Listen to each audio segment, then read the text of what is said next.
India కూటమిలో సఖ్యత కనిపించడం లేదు. బెంగాల్ సీఎం మమతా బెనర్జీ దూరంగానే ఉంటున్నారు. తాను కూటమికి నాయకత్వం వహించేందుకు సిద్ధమని తన మనసులోని మాట బయటపెట్టారు. దానిపై కాంగ్రెస్ అభ్యంతరం చెబుతోంది. దాంతో మమతా వేరు కుంపటి పెట్టుకున్నారన్న ప్రచారం జరుగుతోంది. అలాజా బీజేపీయేతర కాంగ్రెసేతర కూటమి ఏర్పడితే అందులో చేరేందుకు జగన్ రెడీ అవుతున్నారా? మమతా బెనర్జీ ఆధ్వర్యంలో మూడో ఫ్రంట్ ఏర్పడితే అందులో చేరతారా?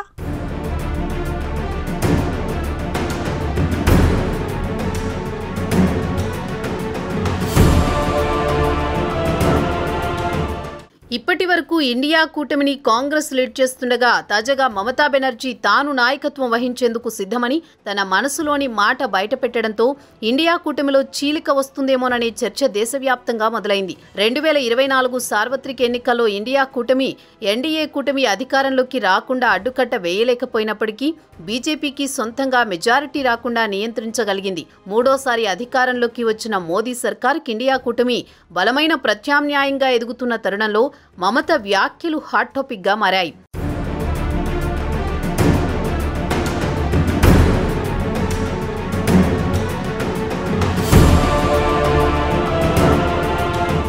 వాస్తవానికి ఇండియా కూటమిని ఏర్పాటు చేయడంలో మమతా బెనర్జీ కీలక పాత్ర పోషించారు. 2024 సార్వత్రిక ఎన్నికల్లో ఇండియా కూటమి ఎన్డీఏ కూటమి అధికారంలోకి రాకుండా అడ్డుకట్ట వెయ్యలేకపోయినప్పటికీ బీజేపీకి సొంతంగా మెజారిటీ రాకుండా నిలువరించగలిగింది. ముఖ్యంగా ఉత్తరప్రదేశ్లో సమాజ్వాదీ పార్టీ, బెంగాల్లో తృణమూల్ కాంగ్రెస్, మహారాష్ట్రలో ఎన్సీపీ శరద్ పవార్, శివసేన ఉద్ధవ్ ఠాక్రే పార్టీల ప్రభావంతో కాంగ్రెస్తో పాటు ఇండియా కూటమిలోని భాగస్వామ్య పక్షాలు గౌరవప్రదమైన స్థాయిలో సీట్లు గెలుచుకోగలిగాయి.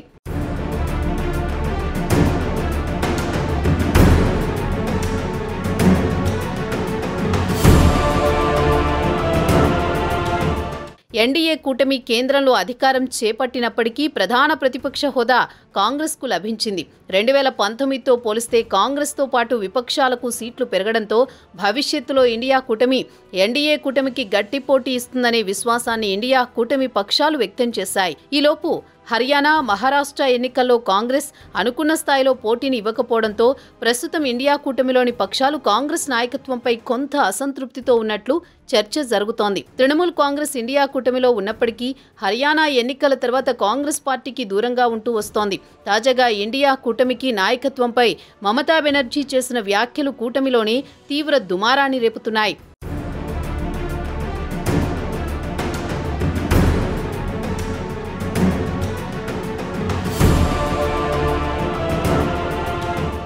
హర్యానా, మహారాష్ట్ర ఎన్నికల తర్వాత కాంగ్రెస్ వైఖరిపై కొన్ని పార్టీలు అసంతృప్తిగా ఉన్నాయనే చర్చ నడుస్తున్న నేపథ్యంలో ఇండియా కూటమిని లీడ్ చేసేందుకు తాను సిద్ధమని, బెంగాల్ నుంచే కూటమిని నడిపిస్తానని మమతా బెనర్జీ చెప్పడం సంచలనంగా మారింది. దీది వ్యాఖ్యలకు ఎస్పీతో పాటు శివసేన, ఉద్ధవ్ పార్టీ నాయకులు మద్దతు తెలపడం, మరోవైపు కాంగ్రెస్ అభ్యంతరం తెలపడంతో దేశ రాజకీయాల్లో ఆసక్తికర పరిణామాలు చోటు చేసుకునే అవకాశం కనిపిస్తోంది. తృణమూల్ అధినేత వైఖరిపై కాంగ్రెస్ ఎలాంటి నిర్ణయం తీసుకుంటుంది?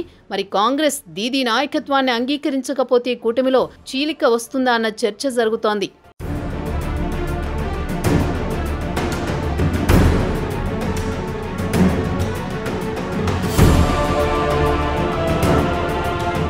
మమత సారథ్యంలో బీజేపీయేతర కాంగ్రెసేతర కూటమి ఏర్పడితే అందులో చేరేందుకు మాజీ సీఎం జగన్ తహతహలాడుతున్నారట. ప్రస్తుతం ఉన్న పరిస్థితుల్లో జగన్కు ఎన్డీఏ డోర్స్ పూర్తిగా క్లోజ్ అయ్యాయి. పీసీసీ చీఫ్ షర్మిల ఉండడంతో జగన్ను కలుపుకునే విషయంలో కాంగ్రెస్ కూడా సానుకూలంగా లేదన్న అభిప్రాయం వ్యక్తమవుతోంది. ఆ క్రమంలో మమతా బెనర్జీ ఆధ్వర్యంలో మూడో ఫ్రంట్ ఏర్పడితే జాతీయ స్థాయిలో జగన్కు అండ దొరికే పరిస్థితి కనిపిస్తోంది.